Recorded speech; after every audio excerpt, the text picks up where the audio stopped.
orang tuamu. Maka yang namanya durhaka halus ya semacam ini.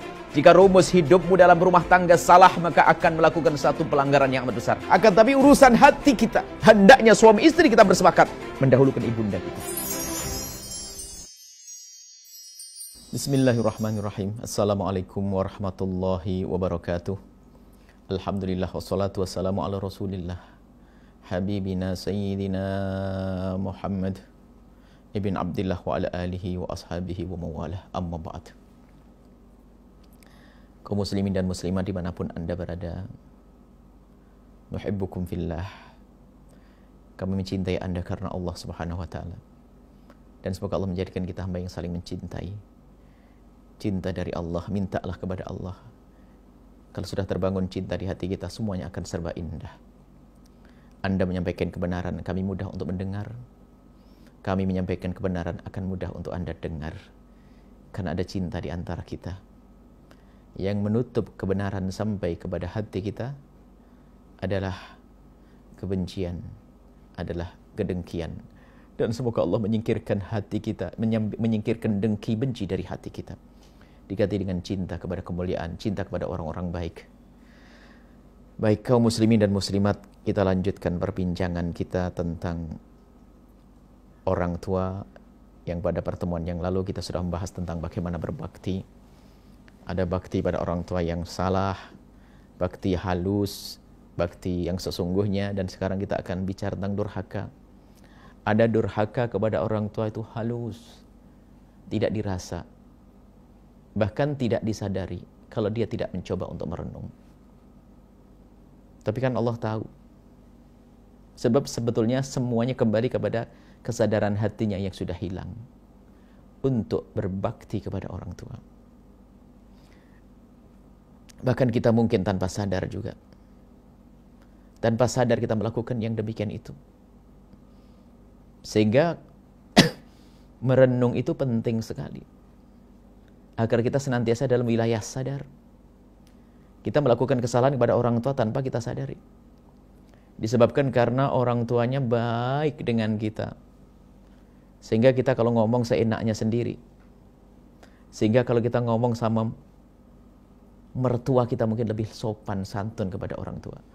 Bahkan mungkin kalau kita ngomong kepada bos kita lebih sopan santun daripada kita bicara dengan orang tua kita. Kenapa itu semua terjadi? Karena kita tidak sadar bahwa orang tua kita adalah orang yang harus kita muliakan.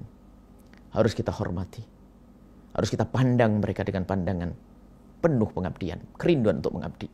Kalau dengan orang tuanya begitu gampangnya dia berbicara bebas. Tapi sama orang tua, sama orang lain bisa berhati-hati. Ini kan aneh sekali. Orang tuamu. Maka yang namanya durhaka halus ya semacam ini. Mungkin ada seorang anak berada di rantau jauh di sana.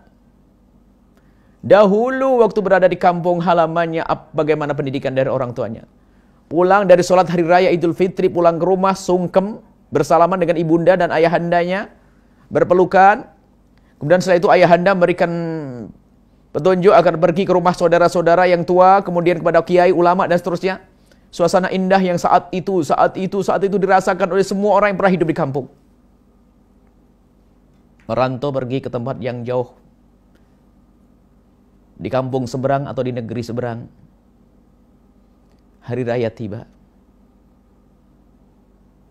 Dia sibuk telepon sana, telepon sini. Berterima kasih kepada orang yang telah memberikan pertolongan di kampung tersebut. Di pulau tersebut, memberikan pertolongan, masya Allah, terima kasih dan sebagainya. Akan tapi dia lupa bahwa ibundanya masih ada.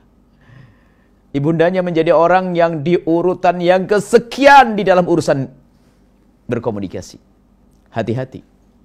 Jangan dianggap ini urusan sepele. Permasalahan adalah hati kita kurang berterima kasih pada ibunda.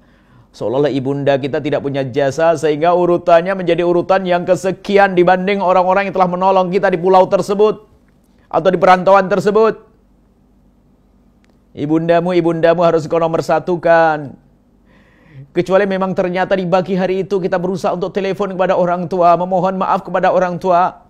Akan tapi karena satu hal mungkin tidak bisa dan tidak, itu lain cerita. Akan tapi yang perlu kita koreksi adalah sejauh mana kerinduan kita untuk menyapa, menyenangkan, mengabdi kepada orang tua. Itu saja.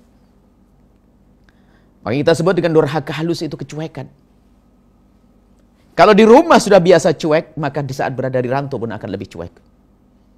Apalagi nanti di saat sudah menikah, na'udzubillah. Allah, yang sudah menikah, wahai para suami, wahai para istri, jika rumus hidupmu dalam rumah tangga salah, maka akan melakukan satu pelanggaran yang amat besar. Kau hancurkan kunci kebahagiaan. Apa itu rumus? Apa itu rumus kebahagiaan dalam rumah tangga? Sederhana. Ajari istrimu agar semakin hari semakin baik kepada orang tuanya.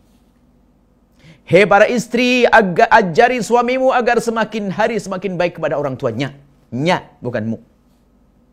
Saling mengingatkan. Akan tapi alangkah banyaknya di hari ini.